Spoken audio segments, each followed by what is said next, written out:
Inside Ellison's cave in Georgia, there is a drop of 179 meters, the second deepest pit in the United States. People come here from all over the country for it, but that is not where anyone died. Two of them were stopped by a 38-meter pit, the one caviers call the warm-up, the one you pass on the way to the real objectives. The third was stopped by an ordinary rope climb in a neighboring shaft. He did not get through even a third of it. Two incidents, 1999 and 2011. An experienced caver and students without a single day of training. None of them slipped and none of them fell. All three of them were left hanging on the rope. The mechanism that cost all three of them their lives is almost unknown outside the profession. In northwestern Georgia, in Walker County, a long wooded ridge rises out of the landscape, Pigeon Mountain. From the outside, there is nothing remarkable about it. The limestone edge of the Appalachian Plateau, roads, hunting grounds, creeks. Everything unusual is hidden inside. Beneath the mountain lies the Ellison's cave system. From its highest point to its lowest, the vertical extent is 324 meters. Around 19.5 kilometers of passage are known. By vertical range, it is the 19th deepest cave in the United States. The rock around it is carbonate, laid down here hundreds of millions of years ago in the Mississippian. Water dissolved it over the centuries and cut vertical shafts inside the mountain. Everything that seeps into the system from above travels down and later comes back out at the Blue Hole Spring on the slope. The first person known to have reached this place came in 1927. His name has not survived. He followed the bed of an underground stream inward, through low crawls where you have to move on your elbows and knees, and came out at a place where the floor simply ends. In front of him was a sheer pit, 125 feet, about 38 meters. A 12-story building standing on end in the dark. A carbide lamp gives a soft circle of light a few meters across. Light like that never reaches the bottom. He did not go down. There was nothing to go down on. In 1927, the technique for a descent like that did not yet exist. The rope methods that today let one person drop into a shaft like this alone would not appear for another 40 years. He did the only thing he could. On the rock above the pit, with the flame of his carbide lamp, he wrote the date and a warning sign. Then he turned around and walked out. He would remain the only person in this story who backed off in time. The mark was later rubbed away. The pit dropped out of memory for 4 decades. And when it was found again, nobody thought of it as dangerous. Shafts 3.5 and almost 5 times deeper were soon discovered in the same cave. More deaths would happen at this one short drop than anywhere else in the cave. 41 years later, on March 16, 1968, 2 members of the National Speleological Society drive out to the mountain, Richard Schreiber and Rick Foote. They are looking for an entrance that turns up here and there in scattered mentions, and they find it. The cave carries the name of the Ellison family, local landowners who hold the property. What comes next is the work known in caving simply as surveying. A person walks the passage with a compass, a tape, and a notebook, and turns underground emptiness into numbers and lines on paper. On October 5th and 6th, Schreiber, together with Della McGuffin and Sue Cross, surveys 5,631 feet of passage, more than 1.5 kilometers in 2 days. On the second day, the group makes the first descent of the 38-meter pit, the same one whose edge the man with the carbide lamp had turned away from. Beyond it, the cave is only beginning. On November 1st, 1968, the team makes the first descent into the shaft that will be given the name Fantastic Pit. Schreiber and McGuffin go down first, followed by Jim Wilbanks, Mike Lemons, David Stidham, and Rob Culbertson. 586 feet. 179 meters of unbroken free drop, without a single ledge, without a single platform. There is an error attached to this shaft that keeps migrating from text to text. Fantastic Pit is almost always called the deepest in the United States. The reference data say otherwise. It is the second. Nearby, in the same system, a second giant shaft is found. Incredible Pit, 440 feet, about 134 meters. The 6th deepest pit in the United States, 2 shafts out of the country's top 10, in one and the same cave. Within a few years, Ellison's cave becomes the main vertical objective for American cavers, and there are exactly 2 objectives, 586 feet and 440. The way to both begins the same, with a long descent along the rocky bed of an underground stream. You move bent over, in places through water, in places on all fours. About 300 meters in from the entrance, the stream bed breaks off. This is that same pit, the one found in 1927. 38 meters of empty space going down. Cavers gave it the name warm-up pit. The name is honest and, in its own way, accurate. Next to the 179 meters of fantastic pit, 38 really do look like a warm-up. It is the first vertical obstacle on the route, the place where a beginner tries out the technique before the serious work. The name has a second side to it. The warm-up pit is a gate. To reach fantastic pit, you have to go through it. There is no way around it, not on the way down and not on the way out. In all, there are more than a dozen drops in the system. Smoky 1, 500 feet. All in one, 374. New pit, 256. There are others, smaller ones. And everywhere one rule applies. The only way down is the rope, and the only way up is that same rope. No ladders, no steps, no paths. Anyone who has gone down a shaft has to come back up under his own power, or someone else has to haul him up. Underground, the temperature stays at around 13 degrees Celsius all year round. On the surface, it can be 35 in summer and 0 in winter. Inside, it is still the same 13. And water falls in the pits. In the warm-up, it comes down along one of the walls, and experienced teams rig the rope off to the side of the stream. Nobody stays completely dry anyway. The spray at the bottom soaks your clothes. The cave is managed by the Georgia Department of Natural Resources. Officially, you need a land use pass or a hunting or fishing license. Without one, going in counts as a violation. The system is open all year round, apart from special hunting weekends. There are no turnstiles at the entrance, no ticket booth, and no guards. On March 10th, 1999, a man who knows every one of those rules by heart is working in the system. Harold Allen Bufford, Hal, to the people who knew him. Born in 1970. A trained vertical carver, his rope climbing technique is worked out to the point of reflex. On this day, Bufford is climbing the rope out of incredible pit, the 440-foot one. Going up a rope in a cave is not done with your arms. It is done on ascenders, mechanical devices that slide freely up the rope and lock solid under load. There are usually 2 of them. One is fixed at the chest or at the waist, the second is connected to a foot loop, a stirrup for the foot. From there, a person works like a ratchet. Stand up in the foot loop, straighten the leg, push the chest ascender up. Sit back into the harness, push the upper ascender up, stand again. And so on, step by step, tens of centimeters at a time. It is slow, very heavy work. 100 meters of drop takes a trained person tens of minutes of continuous effort. The whole time he is hanging in the air, spinning, brushing the wall, with nothing but empty space beneath him. That day, a second rope was hanging in the shaft, parallel to the first. About 43 meters above the floor, Bufford got tangled in it. The sources give no technical details. The outcome is known. The upward movement stopped. He could not go on, and he could not get back down. On top of that, he ended up in the stream of falling water. He could not free himself, and he could not make his shouts reach anyone who could help. From that moment, Hal Bufford was simply hanging, in a sound harness, on a sound rope, in the middle of a drop where not one piece of gear had failed. And from that minute, his own body began to work against him. This condition has a name, suspension trauma. It is also known as harness hang syndrome. It develops in a person who hangs motionless in his gear, and it is not only cavers who run into it.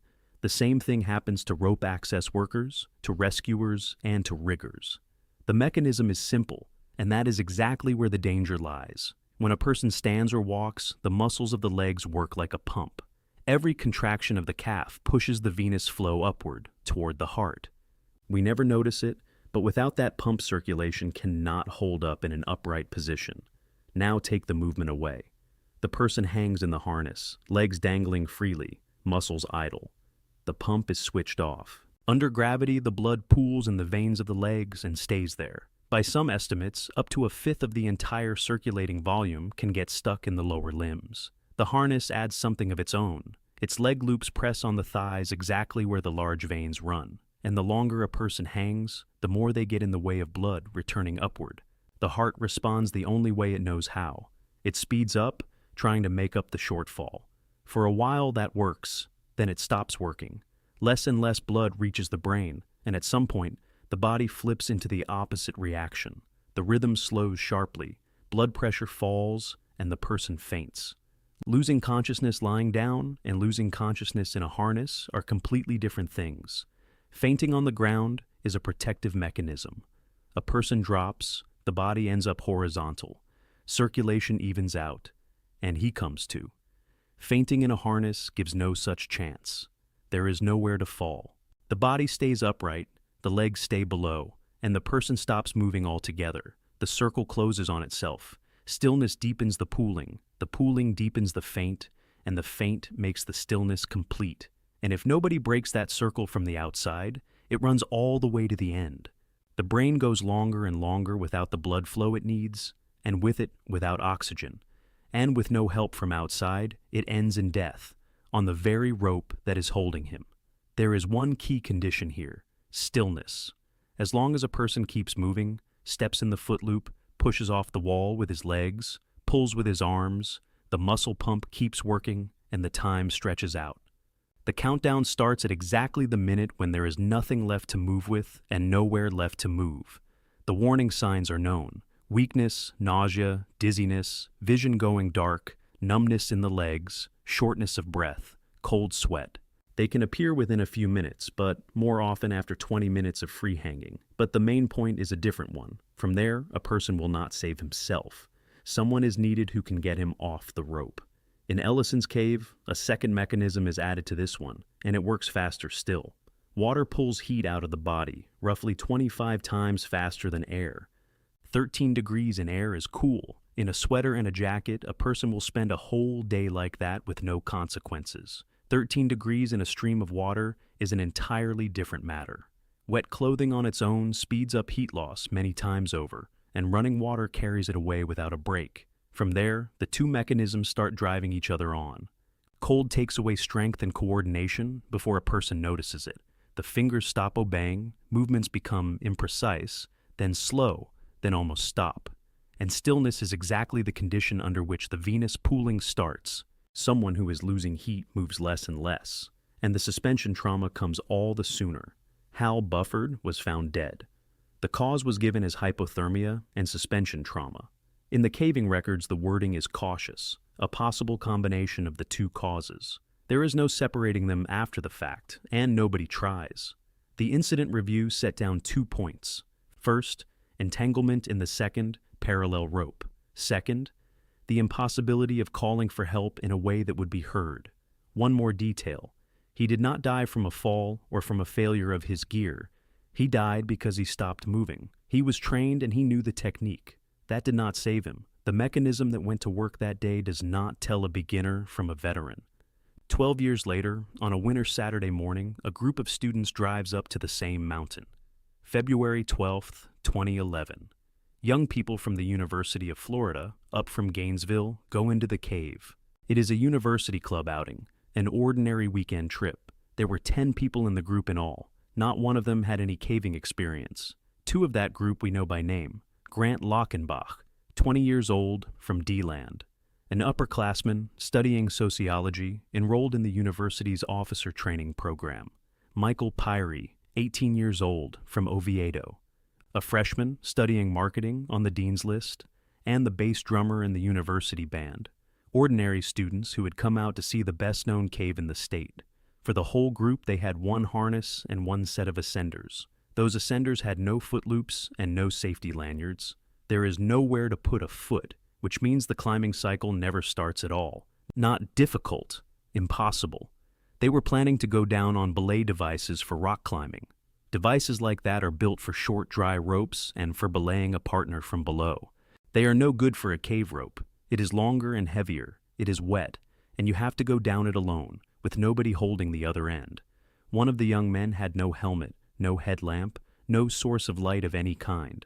The second had a small handheld flashlight, the kind you have to hold in your hand. Underground, your hands are always busy, with rope, with rock, with gear.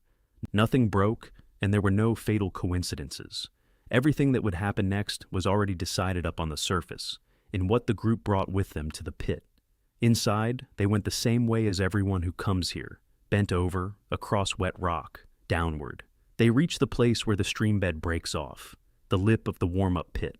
At the edge, they began rigging the ropes, and that was when a black backpack with personal belongings and gear went over. It fell the full 38 meters and came to rest on the floor. The situation looked annoying, but not frightening. The pack was at the bottom, the rope was rigged, the job was clear. Go down, pick it up, come back up. Grant Lockenbach went down. He was wearing the group's one and only harness. Later, when the gear was examined, one more detail would come to light. One of his ascenders was clipped to the rope. The second hung on the harness, connected to nothing. A reminder of how rope climbing works. Both ascenders have to sit on the rope, one connected to the harness, the second to a foot loop for the foot. Only then can they be moved up one at a time and take you upward. Lockenbach had one ascender on the rope, the second dangling on the harness, and no foot loop at all. That is not half ready. With a set like that, you cannot get out at all. Which means that at the moment Lockenbach went down, he already had no way back. Not because of a decision he made, but because of the way the gear had been put together. Nobody in the group understood that, including him. There is another rule that everyone who goes into this cave knows. Experienced teams rig the rope in the warm-up pit down the dry wall, off to the side of the waterfall. They do it not out of pedantry. It is the only way not to end up under the water when the bottom is still far below and the top is already far above. About 30 meters below the lip, Lockenbach's descent stopped. He was tangled in the ropes, and he was under the stream of water falling into the pit. The water is the same 13 degrees. He began shouting up that he could not get free. Falling water in a closed stone shaft is a steady noise that fills the whole space and swallows the voice in both directions. The man below shouts and does not know whether he is heard. The people above catch fragments and cannot tell what is happening or how bad it is. And up top, there were 9 people left. No training and no gear to send help down. And there was nothing to go down in. The harness the equipment review speaks of was on the man hanging below. Hauling a hanging person up by hand, on the rope, with no technique and no pulley system, is impossible. A person in wet clothes and gear weighs around 100 kilograms. The rope stretches, friction over the lip eats up the effort. Calling for help from outside quickly is not possible either. There is no communication underground at all, and the way out is a long climb up the same stream bed, through the same low crawls in the dark, and the same distance back again, this time with rescuers and their gear. On the floor of the pit, 8 meters below Lockenbach, lay the black backpack that all of this had started for. And the most important thing of all, when a person hangs motionless in a harness under cold water, the count is not in hours but in tens of minutes. Nobody up top knew that. Michael Peary decided to go down. He put on a harness and went down the second rope. That is how the Carnegie Hero Fund records it. Although the equipment review says the group had one harness between all of them, the sources disagree and the exact picture cannot be pieced together now. The substance of his decision does not change because of that. Peary could not have taken his friend off the rope. That is learned separately, and it takes years. He was not a rescuer. He was a freshman who a few hours earlier had come out to look at a cave. The Carnegie Hero Fund's wording is extremely spare, and that is what makes it hard. He went down hearing his friends still calling for help. For a few more minutes, the two of them called back and forth with the ones who had stayed above. The people at the lip of the pit heard them through the noise of the water. Then the answers stopped reaching the top, first from Lockenbach, then from Peary. How much time passed between the backpack going over and that silence? Nobody was timing. The ones left above realized that help could only come from outside, and they went for it, by that same long way back to the entrance.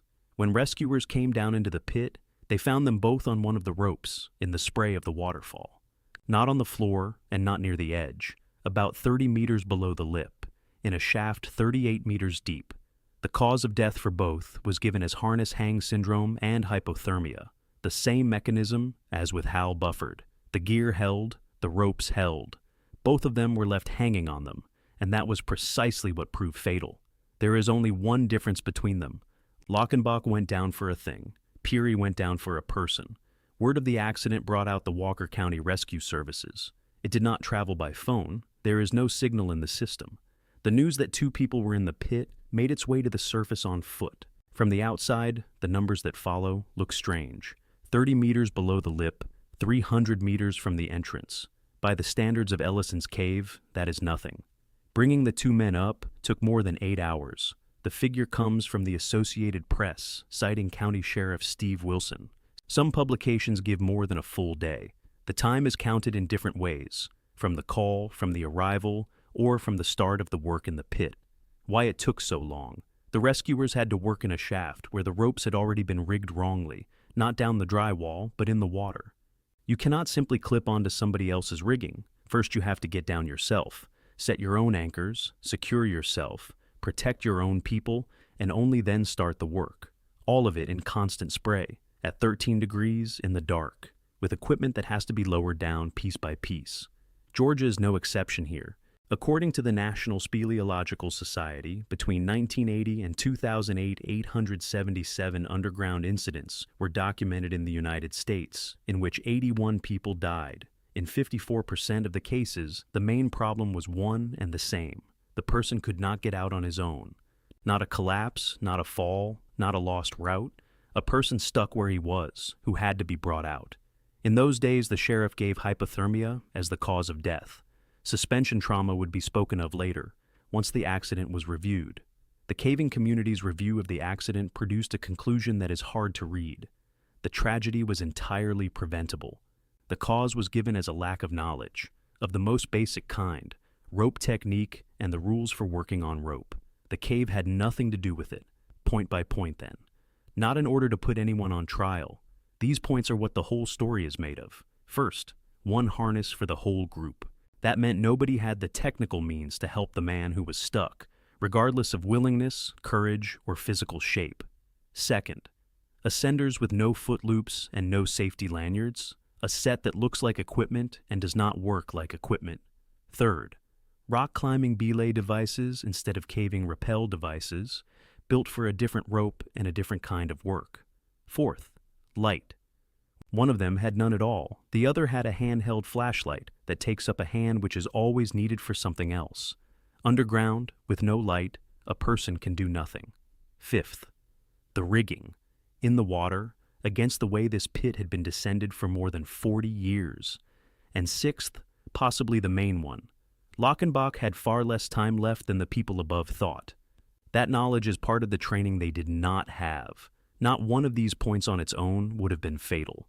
All of them together left neither Lockenbach nor Peary any technical way out. And one remark, without which the review would be dishonest. The price for that list was paid by the two of them, and no list of mistakes cancels out the fact that Peary stepped into the pit understanding that there was no help to be had. Almost 12 years separate these two cases. A veteran who had worked on vertical rope for years, and young men who had taken hold of a rope for the first time in their lives. There was almost nothing in common between them. The ending is the same for all three. The cause of death was given in the same words: suspension trauma and hypothermia. And one more thing they share. Not one of the three deaths happened at the place people come to this cave for. In Fantastic Pit, the second deepest shaft in the country, nobody has died.